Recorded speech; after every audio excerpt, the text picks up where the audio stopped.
Sodom and Gomorrah is the name of two neighboring cities from the time of the patriarch Abraham, whose story is told in the book of Genesis. According to the biblical account, these cities were burned because of the severity of their sins. Given this, many of us wonder, what sins did these two cities commit?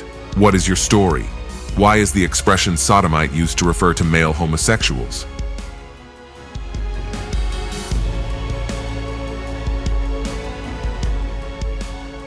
Very well, my dear listener.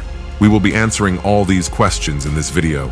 Join us until the end on this fascinating journey through the sacred scriptures, and let's discover together the true story of Sodom and Gomorrah. Before delving into this topic, don't forget to subscribe to our channel and activate the notification bell so that YouTube notifies you every time we publish a new video. Let's get started.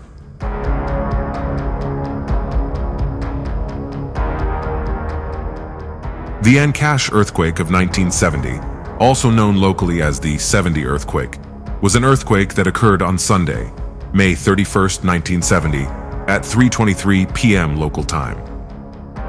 It reached a magnitude of 7.9 on the moment magnitude scale and an intensity of grade 9, violent, on the Mercalli scale. It was widely felt throughout the coast and mountains of the department of Ancash and in bordering regions of the south and north of Peru. Nothing foreshadowed the misfortune that was about to occur. Suddenly, a seismic movement of great magnitude began to be felt in a large part of the country of Peru. The strength of the earthquake of 7.9 degrees on the seismological scale at that time, and whose epicenter was 44 kilometers southwest of the port of Chimbote, caused millions of people to leave in terror, who felt that the earthquake was increasing in intensity as the seconds passed. Scenes of panic followed one another then. Adults and children ran to open places in search of safety. Others remained in their homes, and women cried out in the middle of the slopes, "Lord, appease your anger." When the movement finally stopped, the population returned to their homes, without imagining that the magnitude of the tragedy had tragically hit the Callejón de Huaylas, with the city of Yungay being the most affected. Yungay was not only shaken by the earthquake. The most ferocious tragedy occurred 10 minutes later. The eastern slope of the snow-capped Huascarán fell away, unleashing a flood that headed toward the city of Yungay, destroying everything in its path. The city was buried, with only the 4 palm trees of the Plaza de Armas as mute witnesses of the catastrophe, turning into a large cemetery, leaving approximately 20,000 dead under the rubble, and only 300 people managed to survive. For the first few days, planes could not land to provide aid due to the dense cloud of dust and dirt that covered everything. In some way, it could be said that the Yungay city suffered the judgment of God. On one occasion, I had the opportunity to talk with a person who lives in a place called Caranca, which is near Yungay. That person witnessed the earthquake of the year 70 and told me that in Yungay there was a lot of idolatry. It was a prosperous city.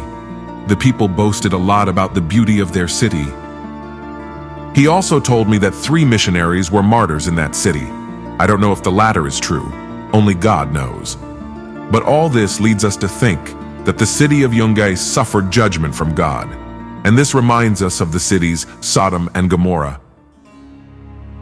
Sodom and Gomorrah is the name of 2 neighboring cities from the time of the patriarch Abraham, whose story is told in the book of Genesis. It is not known who founded these cities, but it is believed that they were founded by the Canaanites or the Amorites. According to the biblical story, these cities were burned as divine punishment for the severity of their sins. Today, this is one of the most controversial passages in the Bible. The story of Sodom and Gomorrah is often used to warn about the punishments that come with sin and disobedience to God's law. The Genesis passage shows God as an implacable judge. From the story of Sodom and Gomorrah comes the expression sodomite, which originally refers to the name of the inhabitants of Sodom. However, the term sodomite has been popularly used to refer to male homosexuals. The term has also been used to refer to people who practice acts of perversion. Usage depends on ideological context and interpretation. but in any case, it is based on the passage, whose history we summarize below. Sodom and Gomorrah were part of the 5 cities that were in the fertile Jordan Valley. The region was of extraordinary beauty and fertility. Its appearance then was so attractive that it was compared to the Garden of Jehovah and the land of Egypt. This beauty and abundance was perhaps the reason why Lot, when separating from his uncle Abraham, chose the plain of Jordan where Sodom was, the city in which he came to live. Let's read Genesis chapter 13, verse 10 onwards. And Lot lifted up his eyes and saw all the plain of the Jordan, that it was all irrigated, like the garden of the Lord, like the land of Egypt in the direction of Zoar, before the Lord destroyed Sodom and Gomorrah. Then Lot chose for himself the whole plain of the Jordan, and Lot went towards the east, and they separated from each other. Abram camped in the land of Canaan, while Lot lived in the cities of the plain and pitched his tents as far as Sodom. But the men of Sodom were very wicked and sinners against Jehovah. Dear ones, Abraham was not throwing Lot out of the promised land. In the previous verses, he simply told him to choose to go further north or further south. But Lot's eyes went in another direction. In the end, he chose to go to a land similar to Egypt. The promised land is located between mountains and valleys that are washed by rain from heaven and not by a river. But to the east, leaving Canaan, is the Jordan Valley, bathed by the river of the same name, which is a perennial source of water, similar to Egypt, which is bathed by the Nile River. In Deuteronomy, the difference between Egypt and the Promised Land is explained. Let's read Deuteronomy chapter 11, verse 10 to 12.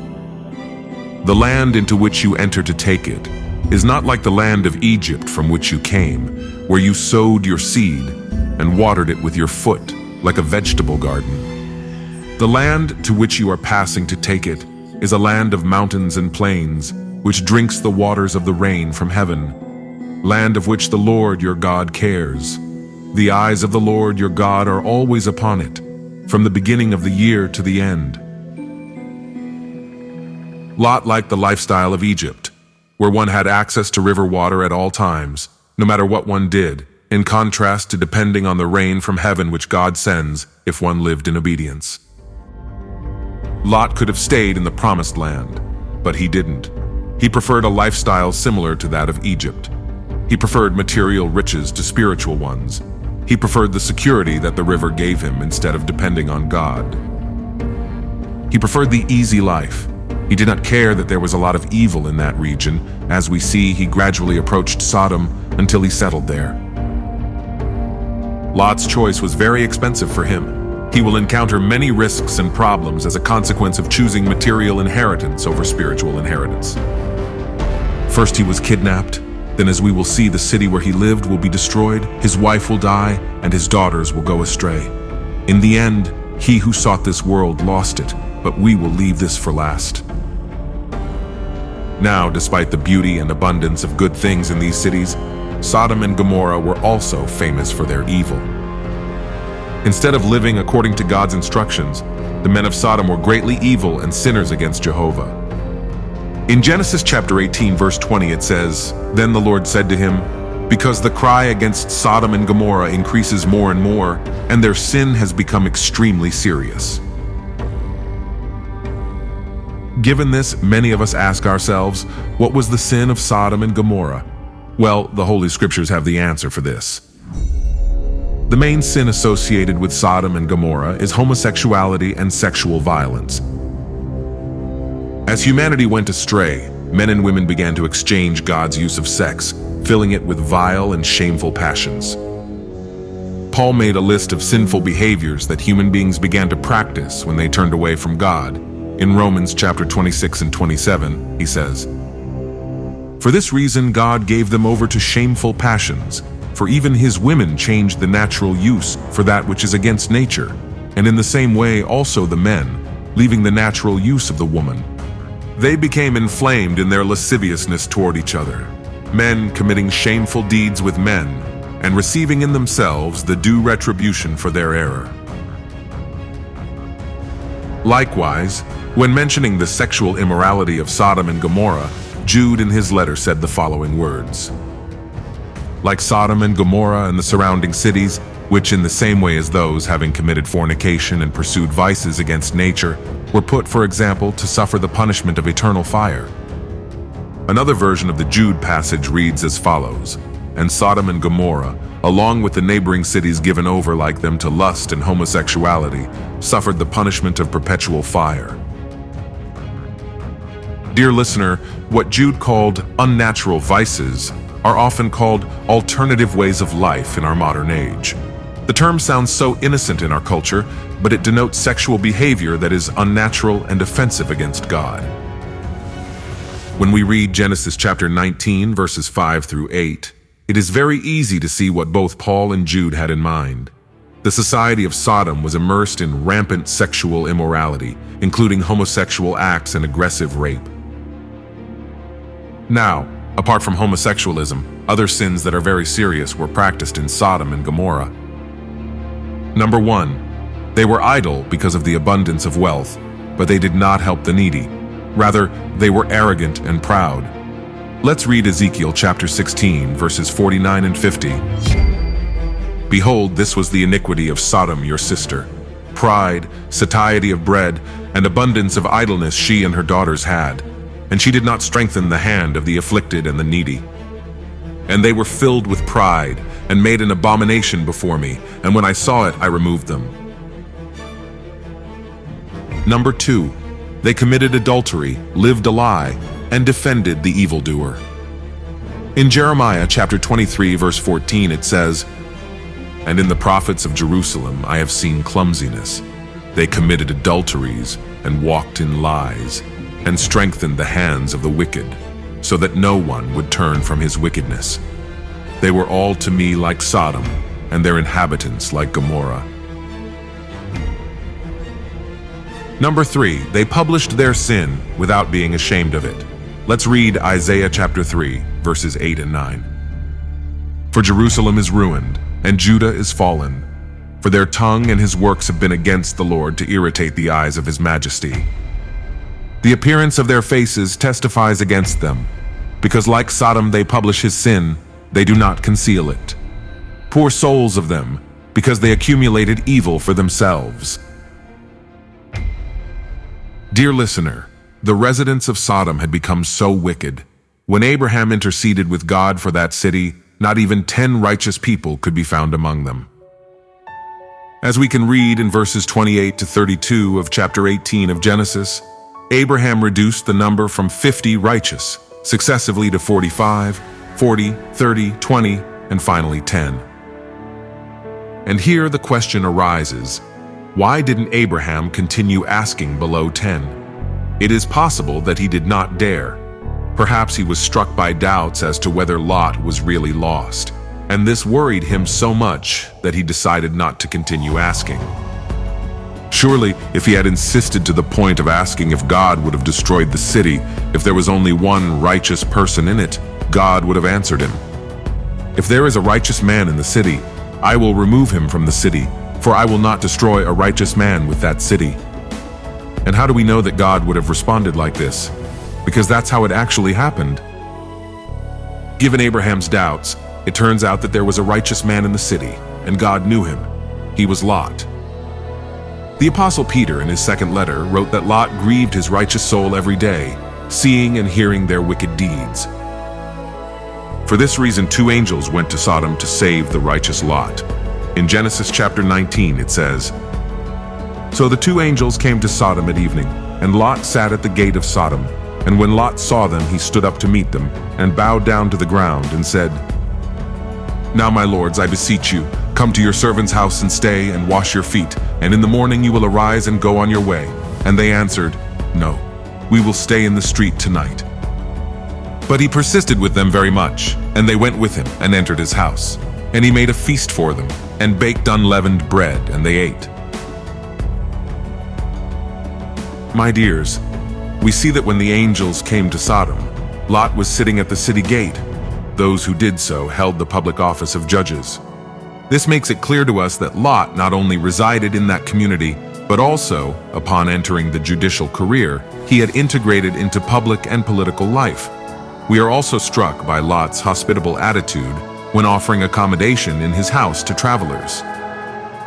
It was normal that they needed to wash their feet, having traveled that dusty road from the plains of Mamre to Sodom, with open footwear like sandals, typical of that time. Therefore, in addition to the relief it implied, this gesture was a way of expressing and offering hospitality to visitors. At first, the travelers, in order not to cause inconvenience, were reluctant to accept the invitation and suggested spending the night in the streets or in the square. But Lot, aware of the danger they would have been in because of the atmosphere in the city, insistently begged them to spend the night at his house. We who know the circumstances that occur in our large cities, especially at night with growing crime and violence, are increasingly sensitive to citizen insecurity. Let's continue with the biblical story. But before they lay down, the men of the city, the men of Sodom, all the people together, from the youngest to the oldest, surrounded the house. And they called to Lot, and said unto him, Where are the men that came to thee this night? Bring them out, so that we may know them. Then Lot came out to them at the door, and shut the door behind him, and said, I beseech you, my brethren, do not do such evil. Behold now, I have 2 daughters who have not known a man. I will bring them out to you, and do with them as you see fit. Only do nothing to these men, since they came in the shadow of my roof. And they answered, Get away there. And they added, This stranger has come to live among us, and will he become a judge? Now we will deal worse than them. And they did great violence to the man, to Lot, and approached to break the door. These citizens of Sodom clearly came to homosexually abuse and rape those 2 visitors. It is an astonishing display of depravity. Notice what Lot said to them, I beseech you, my brothers, do not do such evil. This was a difficult argument for Lot. He and the men of Sodom had completely different standards for deciding what was evil and what was not. The men of Sodom thought about seeking pleasure, and they did not care that Lot thought this was evil. Now, but we are astonished that Lot was willing to give his daughters to men, as well as the sinful desires of these men. The offer is horrible and cannot be justified. The men of Sodom put on a shocking display of depravity, but we are equally shocked by Lot's willingness to offer his daughters to the mob, as we are dealing with the sinful desire of said mob.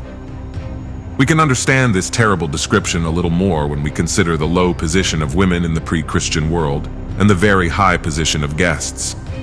It was assumed that guests should be protected more than the family itself. Now, notice the following words. This stranger has come to live among us, and will he become a judge? The aggressors mocked the political influence that Lot seemed to have in the city, attacked him, and would have destroyed him and his family if the angels had not intervened with their supernatural powers, blinding that uncontrollable mob. Obviously, the work of wounding the blind men was supernatural. Now, the crowd had a physical blindness that matched their spiritual blindness. Let's continue with the biblical story. The men said to Lot, Do you have anyone else here? Sons-in-law and your sons and your daughters, and all that you have in the city, bring them out of this place. For we are going to destroy this place, because the cry against them has risen before the Lord. Therefore, Jehovah has sent us to destroy it. Then Lot went out and spoke to his sons-in-law, who were to take his daughters, and said to them, Arise, leave this place, because Jehovah is going to destroy this city. But it seemed to his sons-in-law that he was mocking. In effect, Lot was in an extreme situation. As a resident of that city for several years, he had become accustomed to tolerating what he himself described as perversity. He had seen his daughters grow and develop, who would marry young people adapted to that environment. For this reason, when he spoke to his future sons-in-law to warn them that they should also run away with him, they laughed. Lot had lived as long as one of them, with no noticeable difference, that they took his grave warning as a joke. It is clear that Lot, having chosen that place to live, was separated from God's will for his life, and it was also evident that he had neither witnessed to his faith nor defended his own values.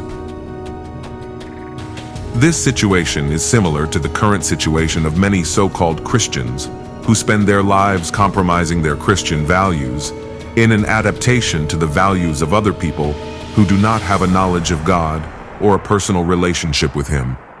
In this way, instead of bringing people to Christianity, they drive them away.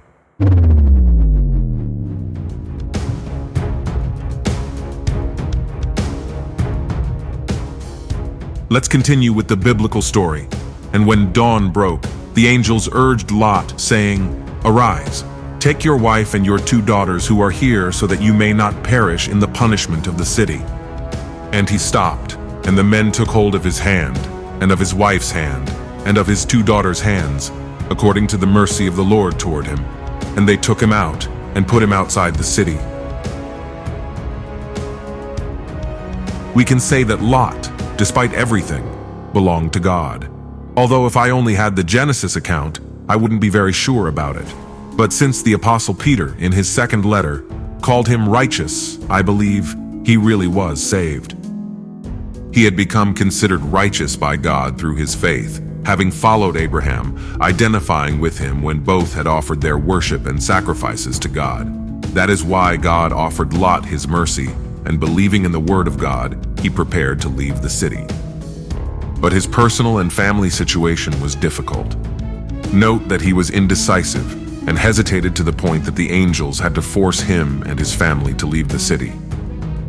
Even when they were already outside and the angels asked him to flee and not look back, and also not to stop in the valley and escape to the mountain, Lot felt unable to do so and asked to go to a small town. It seems impossible that that small city, close to Sodom and Gomorrah, would have escaped the negative influence of these great centers, so its situation of moral depravity would be identical. So the solution proposed by Lot was not really ideal, but anyway it was granted, and he was able to go to the small city of Zoar. But his efforts not to comply with divine instructions and follow his own plan indicate that, although he did leave Sodom, his spiritual integrity had been affected, and he would face more problems in the future.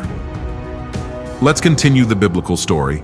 The sun was rising over the land when Lot arrived at Zoar. Then the Lord rained on Sodom and Gomorrah sulfur and fire from the Lord out of heaven. And he destroyed the cities and all that plain, with all the inhabitants of those cities and the fruit of the land. Then Lot's wife looked behind him and turned into a pillar of salt. As the angel said, judgment would not come upon Sodom and Gomorrah until Lot and his family were safe in Zoar. Otherwise, God's promise to Abraham would be violated, at least in principle. Now, when Lot and his family were safe, the Lord rained brimstone and fire on Sodom and Gomorrah. These cities were completely and severely judged, but only after God confirmed his great wickedness and gave them a righteous testimony through Lot.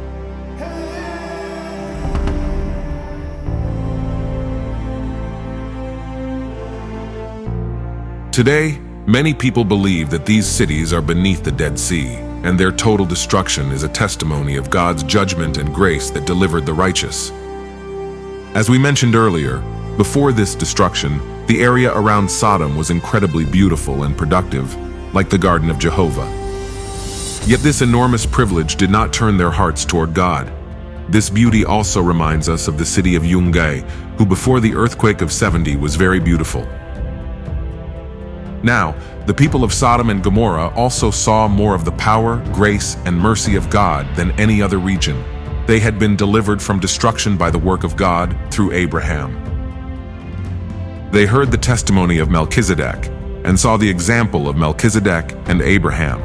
They were greatly blessed and had great evidence of God's care for them. However, they rejected everything. We also see that Lot's wife looked back behind him and turned into a pillar of salt. Why did Lot's wife stop and look back toward the city? I think the answer is twofold. First of all, I think she didn't want to leave Sodom because she loved it.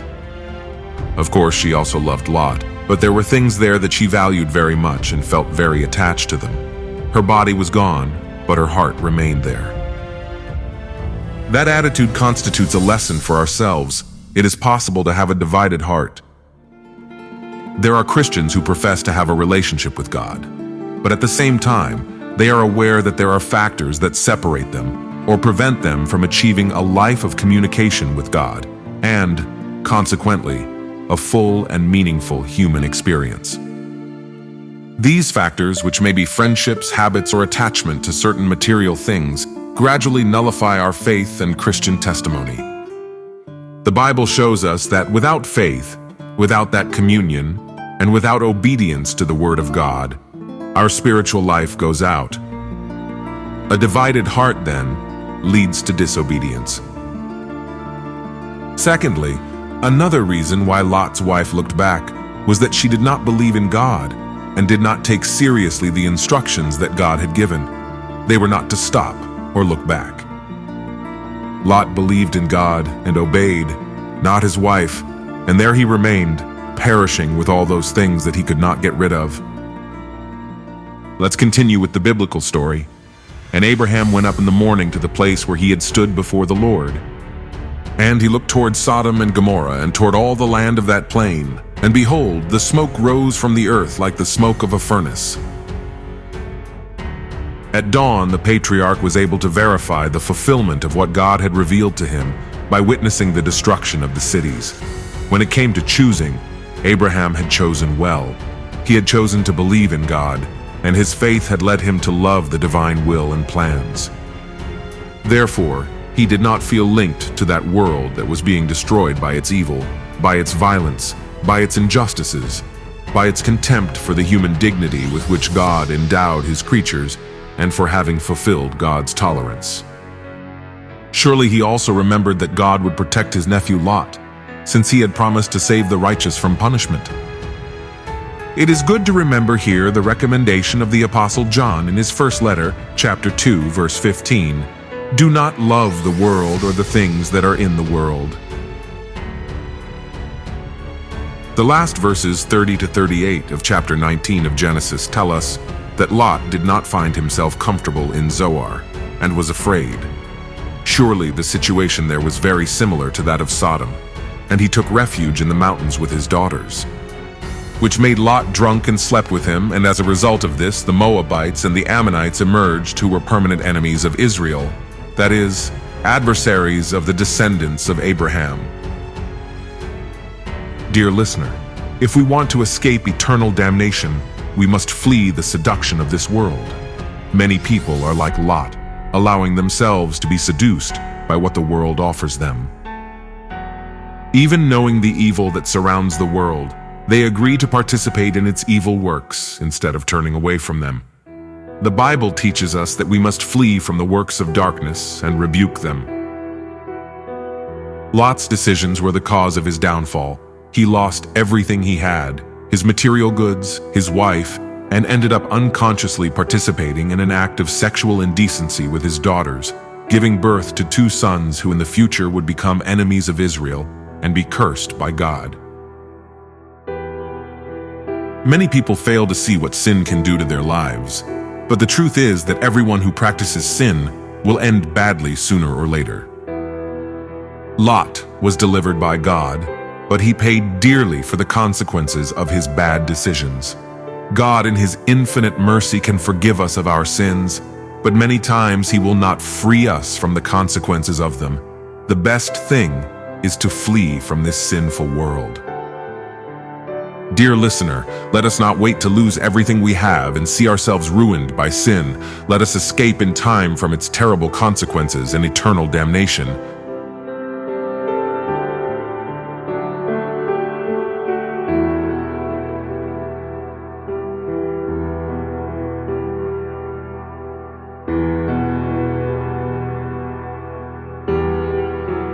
And so we come to the end of this Bible study.